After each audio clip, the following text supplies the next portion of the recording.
काला साया। यूं तो बनारस घाट अपनी खूबसूरती के लिए बहुत प्रचलित है, पर घाट के किनारे कई राज लिए बैठे हैं। ये कहानी शुरू होती है बनारस के घाट के पास बने ममता निवास से, जहां प्रिया लाल जोड़े में ममता के घर उसकी बहू बनकर आती है। आओ आओ बहू, घर को अपने पैरों से पवित्र करो।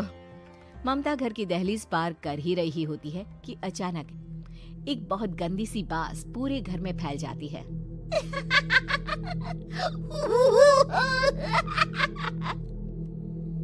ये बदबू और ये आवाजें, ये कौन हंस रहा है माँ?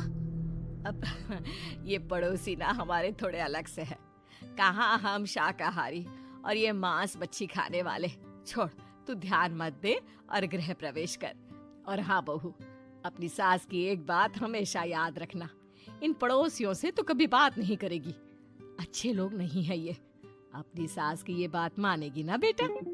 हाँ माँ, जो आपकी मर्जी, मैं उनसे बात नहीं करूंगी। अगले दिन प्रिया अपनी पहली रसोई बनाने रसोई घर में जाती है। ये छोकी बात तो नाक में जा रही है। एक काम करती हूँ, खिड़की खोल देती हूँ। प्रिया खिड़की खोलने जाती है। इतने जाले, लगता है इस खिड़की को कभी खोला ही नहीं गया। पर ऐसा क्यों? ओह, नॉन वेज की स्मेल आती होगी ना। 2 मिनट के लिए खोल लेती हूँ, फिर बंद कर दूंगी।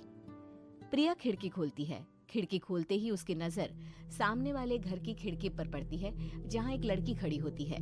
हाथों में मेहंदी, लाल रंग की साड़ी, बिल्कुल सजी धजी, मानो प्रिया की तरह ही वो भी नई नवेली बहू हो। वो प्रिया को देखकर मुस्कुराती है। हे भगवान, माँ ने तो इनसे बात करने को मना किया था। प्रिया फौरन ही खिड़की बंद कर देती है और तवे पर चढ़े रोटी की ओर देखने लगती है, पर वहाँ रोटी न होकर मछली पड़ी होती है। ये क्या? पहली ही रसोई में इतनी बड़ी गलती। हे भगवान, अब मैं क्या करूं? प्रिया बहुत डर जाती है और फौरन रसोई की सफाई करने और फिर सभी के लिए खाना बनाने लग जाती है। जब वो सबको खाना परोसती है, सब तो ठीक है, मैं बेकार में चिंता कर रही थी। हे भगवान, ऐसे ही बस अपनी कृपा बनाए रखना। रात के वक्त जब सब सो रहे होते हैं, तब प्रिया को पायल की आवाज सुनाई देती है, जिससे उसकी आंख खुल जाती है। ये पायल की आवाज कहाँ से आ रही है? प्रिया उठकर उस आवाज के पीछे छत की सीढ़ियों तक जाती है। तभी उसे बच्चे के रोने की आवाज आती है।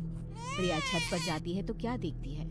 वही लाल साड़ी वाली लड़की अपनी गोद में एक नवजात बच्चे को घुमा घुमा कर सुला रही है। तभी प्रिया की नजर उसके पेट पर पड़ती है। ओह गॉड, ये तो प्रेग्नेंट भी है। सुनिए, बच्चा सो नहीं रहा है क्या? मैं कुछ मदद करूं?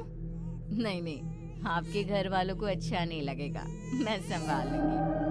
स्नेहा की गोद से बच्चा हाथ मारकर प्रिया की गोद में आने को छटपटाने लगता है। दोनों घर अगल बगल में बने होने के कारण प्रिया उस बच्चे को गोद में ले लेती है। प्रिया के पास आते ही वो सो जाता है। बच्चे का वो स्पर्श रात भर प्रिया भूल नहीं पाती और अगली सुबह वो छत पर कपड़े सुखा रही होती है। तभी उसे एक औरत इशारा करके बुलाती है। स्नेहा कह रही थी बाबू तुम्हारी गोद में आते ही सो गया। मैं गौरी, स्नेहा की माँ हूँ। बहू, घर आना, बाबू को खिला भी लेना। शाम को जब घर पर कोई नहीं रहता, बच्चे से मिलने के लिए प्रिया छिपकर अपनी पड़ोसन के घर चली जाती है और कुछ देर बच्चे को खिलाकर वापस लौट आती है। इसके कुछ दिन बाद ही प्रिया को पता चलता है कि वो माँ बनने वाली है। ममता की खुशी का ठिकाना नहीं रहता।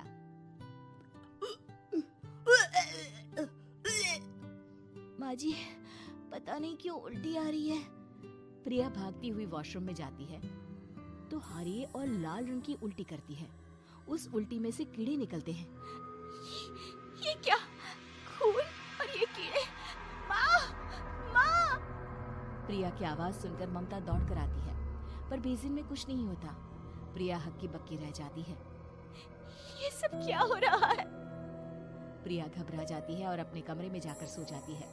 डर के कारण वो इतनी थक जाती है कि उसकी आंख लग जाती है। तब उसे ऐसा लगता है उसके पेट पर मानो कोई बैठा हुआ हो। कौन हो? प्रिया के पेट पर एक 5 महीने की बच्ची बैठी हुई थी, जो बुरी तरह जली हुई थी। माँ, तुम ही मुझे लाई ना अपने पेट में। मैं तुम्हारी माँ नहीं हूँ। कौन हो तुम? माँ, देखो मैं जल गई बुरी तरह से। 6 महीने पेट में रहने को भी मुझे नहीं मिला। सहला दो ना माँ। बचाओ, बचाओ, माँ। ममता दौड़कर कमरे में आती है। प्रिया की बातें सुनकर वो सब समझ जाती है। तू कहीं बगल वाले घर में तो नहीं जाकर आई ना बहू? मुझे माफ कर दो, मैं गई थी माँ। उस घर में सब मरे हुए हैं बहू। कई साल पहले स्नेहा उस घर में बहू बनकर आई थी। कुछ ही दिन में वो एक बच्चे को जन्म देने वाली थी। पूरा घर बच्चे के आने की खुशी में खोया था कि एक दिन अचानक उस घर में आग लग गई। सब बुरी तरह जलकर मर गए। गौरी आज भी दादी बनने का इंतजार कर रही है और इसीलिए स्नेहा ने अपना अजन्मा बच्चा तुम्हारी कोख में डाल दिया।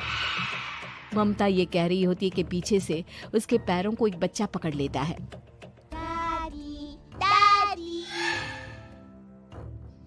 माँ, स्नेहा की गोद में यही बच्चा था।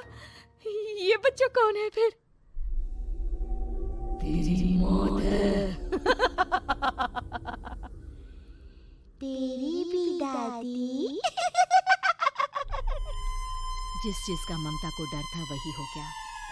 ममता निवास के ऊपर मौत ने चादर बिछा दी थी। प्रिया का पेट ऐसे बढ़ जाता है मानो 9 महीने का हो। 2 हाथ उसके पेट से बाहर निकलते हैं। बहू, संतोष को फोन कर, किसी पंडित जी को बुला बहू। प्रिया का पति भागता हुआ घर आता है। ये तो होना ही था माँ।